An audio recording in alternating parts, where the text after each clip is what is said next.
తెలంగాణ నువ్వు హిందూ అయినా నేను ముస్లిం అయినా క్రిస్టియన్ అయినా ఎవరైనా మనందరం ఒకటే. నీది ఈ కులమైన ఆ కులమైన ఏ కులమైన సబ్బండ వర్గాలు ఏకమై సబ్బండ వర్ణాలు ఏకమైతేనే ఇవాళ తెలంగాణ రాష్ట్రాన్ని సాధించుకున్నాం. ఆ అందమైన భావనను మళ్ళా ఒకసారి చెప్పాలనుకున్నాం.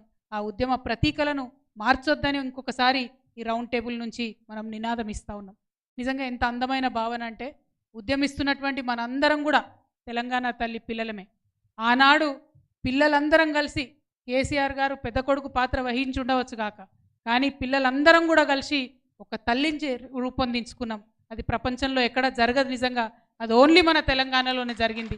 పిల్లలందరం కలిసి నిలబెట్టుకున్నటువంటి ఆ తల్లి పట్ల మనకున్న ప్రేమ ఆ నిర్మాణంలో లేనటువంటి రేవంత్ రెడ్డి గారికి ఉండే ప్రసక్తే లేదు. కాబట్టే ఇవాళైనా దాన్ని మార్చడం, కాబట్టే ఇవాళ దాన్ని అవమానం చేయడం చేస్తూ ఉన్నారు. తెలంగాణ తల్లి చేతిలో ఉన్నటువంటి బతుకమ్మను చూస్తే తెలంగాణ సమాజాన్ని చూసినట్టుంటుంది. ఏం చెప్తుంది బతుకమ్మ మనకు? నిజంగా ఎన్ని వందల సార్లు అనుకున్నామో బతుకమ్మ అంటే కాస్ట్లీ పువ్వులు ఉండవు, గడ్డి పూలు ఉంటాయి, తంగేడు పూలు ఉంటాయి, బంతి పూలు ఉంటాయి, తొవ్వన పోతుంటే పెరిగేటటువంటి మామూలు పువ్వులు ఉంటాయి, ఆఖరికి విషం ఉండేటటువంటి జిల్లేడు పువ్వులు కూడా ఉంటాయి. మరి ఇవన్నిటినీ కలిపి మనం బతుకమ్మని చేసుకుంటాం. దాని అర్థం ఏంటి? చిన్నవాడు పెద్దవాడు కాదు, ఎవరైనా సరే మనవాడనేటటువంటి భావన ఉండాలి.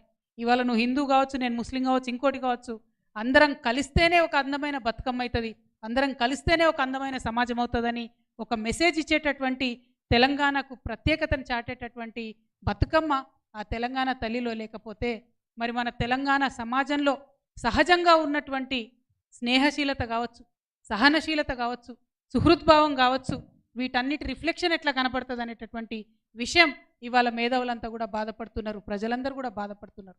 ఆ విషయాన్ని చెప్పడం కోసమే ప్రభుత్వం ఆ విషయాలు అర్థం చేసుకోవాలని మనం బలంగా చెప్పడం కోసమే ఇవాళ రౌండ్ టేబుల్ కాన్ఫరెన్స్ పెట్టుకున్నాం. మన అస్తిత్వాన్ని ఎవరు కూడా ఊడగొట్టలేరు, అంత ధైర్యం ఎవరికి లేదు. ఎందుకంటే మనం కొట్లాడి ఉన్నాం. కానీ ఆ ప్రయత్నం జరుగుతుందని తెలిసినా కూడా అడ్డుపడకపోతే, మనం మాట్లాడకపోతే తప్పు మనదవుతుంది. మనం ఉద్యమం కాలంలో చెప్పుకునేటోళ్ళం ఒక కథ. ఏంది? మాట్లాడే చిలుకని తీసుకొని ఒక ఆయన వస్తే వాళ్ళ భార్య పాపం కూర వండి పెడుతుంది. తర్వాత భర్త అడుగుతాడు, ఎందుకమ్మా కూర వండినవు దాన్ని? అది ప్రత్యేకమైన చిలుక, మాట్లాడే చిలుక అంటే, నాకేం తెలుసయ్యా, మరి నేను దాన్ని పంజరంలోకి వెళ్ళి తీసేటప్పుడు మాట్లాడలేదు, దాని మెడ మీద కత్తి పెట్టినప్పుడు మాట్లాడలేదు, కత్తితో కోస్తున్నప్పుడు కూడా మాట్లాడలేదు, అది మాట్లాడుతుందని నాకెట్లా తెలుసు అన్నాడు. అందుకే మనం ఇవాళ మాట్లాడాల్సినటువంటి అవసరం ఉన్నది. ఖచ్చితంగా మన ఉనికికి మన సంస్కృతి పైన దాడి జరుగుతున్నదంటే మనం మాట్లాడకపోతే తప్పు మనదవుతుంది. చరిత్ర మనల్ని కూడా క్షమించదు. చరిత్ర నిర్మాణంలో మనమున్నాం. కేసీఆర్ గారి నాయకత్వంలో జరిగినటువంటి తెలంగాణ పునర్నిర్మాణంలో కూడా మనమున్నాం. ఆ రేవంత్ రెడ్డి గారు ఎండ్లో కూడా లేరు. పునర్నిర్మాణం జరిగేటటువంటి దశలో ప్రభుత్వాన్ని అస్థిరపరిచే కుట్ర చేసిండ్రు. ఉద్యమం జరుగుతున్నటువంటి దశలో ఉద్యమకారుల మీద గన్ను ఎక్కిపెట్టినటువంటి వ్యక్తి ఎక్కడా లేడు. కాబట్టి ఎక్కడనో ఒక దగ్గర మరి నా పేరు నమోదు చేసుకోవాలని చేస్తున్నటువంటి వెకిలి ప్రయత్నంగా దీన్ని మనం చూడాల్సినటువంటి అవసరం ఉంది. అయినా ఎత్తి చూపించాల్సినటువంటి అవసరం ఉంది. కాబట్టే ఇవాళ ఈ రౌండ్ టేబుల్ సమావేశం పెట్టుకున్నాం. మరి అద్భుతమైనటువంటి సూచనలు మన వాళ్ళు పెద్దవాళ్ళు అందరూ కూడా ఇవ్వడం జరిగింది. ఆ సూచనలన్నింటినీ కూడా మరి మనం దృష్టిలో పెట్టుకొని ఇప్పటి వరకు విన్నటువంటి సూచనలో మరి ఒక తీర్మానం రూపంలో కూడా దీన్ని ప్రవేశపెట్టుకుందాం. ఇప్పుడు దాన్ని నేను చెప్తాను. చెప్పిన తర్వాత మళ్ళీ రిక్వెస్ట్ చేస్తున్నా, మనం మాట్లాడడానికి వచ్చిన యువమిత్రులందరూ కూడా మాట్లాడాలి.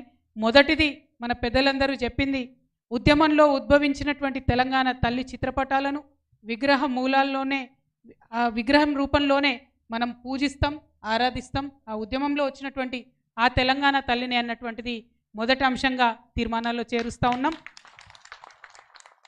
ఒక చేతిలో జొన్నకర్ర, మరొక చేతిలో బతుకమ్మ ధరించిన తెలంగాణ తల్లి వైభవంపై పద్యాలు, కవితలు రచించి పుస్తకాలుగా వెలువరిస్తామని మరొక తీర్మానం చేసుకోవడం జరుగుతూ ఉంది.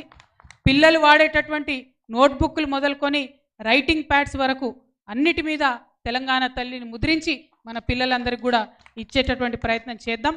తెలంగాణ తల్లికి ఆరాధనతో కార్యక్రమాలు ప్రారంభించేటటువంటి సాంప్రదాయాన్ని ఇక ముందు కూడా కొనసాగించాలని చెప్పి అనుకుంటా ఉన్నాం.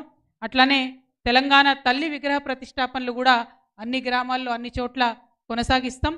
అదేవిధంగా బతుకమ్మ కేవలం అగ్రవర్ణ పండుగ అన్నటువంటి వాక్యాల్ని ఉపసంహరించుకొని తెలంగాణ జాతికి క్షమాపణ చెప్పాలని కాంగ్రెస్ పార్టీని డిమాండ్ చేస్తూ ఉన్నాం.